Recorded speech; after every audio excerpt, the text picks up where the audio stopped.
This presentation will look at the ethical treatment of humans during usability testing. All usability testing for websites requires human involvement. It is because of this that all usability testing should be conducted with ethical standards in mind. First is the consideration to even conduct usability testing before launching a site, app, or software. Louis Rosenfeld, Peter Morville, and Jorge Arango write in Information Architecture for the Web and Beyond that if you build a website that confuses customers, they go elsewhere. In the early years of the internet, Time Warner spent millions of dollars on the flashy Pathfinder website. It was the company's Time Incorporated unit that lumped together all of its magazines, including Time, Fortune, Money, and Entertainment Weekly, in Pathfinder, a single huge website. The only problem was that users did not like it. The site then had to be phased out and replaced by so-called hub sites that combined related magazines, features, and links with the websites of other Time Warner properties like CNN, CNN-FN, and other information and entertainment properties. Each new hub would go after a more precisely targeted audience, and the magazines would retain their individual home pages. So user testing is important to ensure quality usability and user satisfaction. Second, when conducting a study, there should be an effort to collect valuable information without causing harm to the usability study participant. Steve Krug in Rocket Surgery Made Easy says that participants should leave the room in no worse shape than they entered.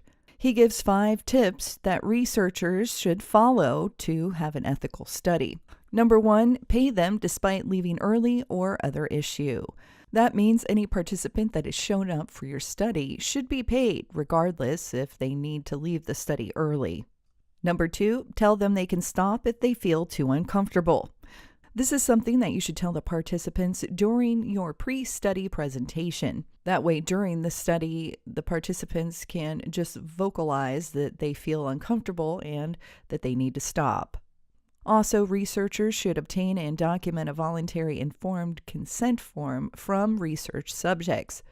That way, if there's any legal issues that may come up from one of the participants, you have a signed informed consent form. Also, participants should always be at least 18 years old unless a parent or guardian have given permission for their child to participate. Next on Krug's list, number 3, protect the participant's privacy. And I'm also going to lump this together with number 4, sharing sessions should come with warnings. Both of these have to do with privacy issues. So when it comes to sharing your sessions, know that the uses of data and information can be potentially unethical.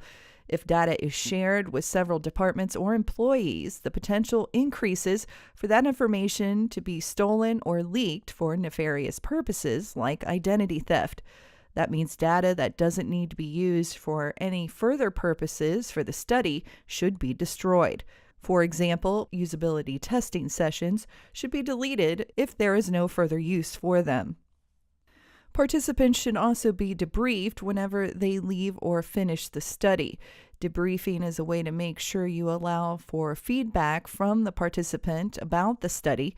During debriefing, the participants can be given an email address that comments or suggestions can be sent about the study. The participant can also be given a reference number that can identify which study or session the user participated in. Number 5 on Steve Krug's list is an academic setting may require pre-approval.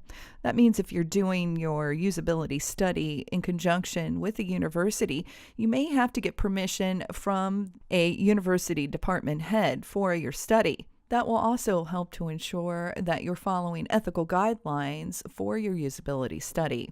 Procedures for this can vary from university to university, so you should get in contact with a university official to find out what the rules are for your university. So just to recap, number 1, pay them despite leaving early or other issue. Number 2, tell them they can stop if they feel too uncomfortable. Number 3, protect the participants' privacy. And number 4, sharing sessions should come with warnings. Number 5, an academic setting may require pre-approval. Following these simple guidelines will help researchers conduct their study in a way that considers the ethical treatment of humans.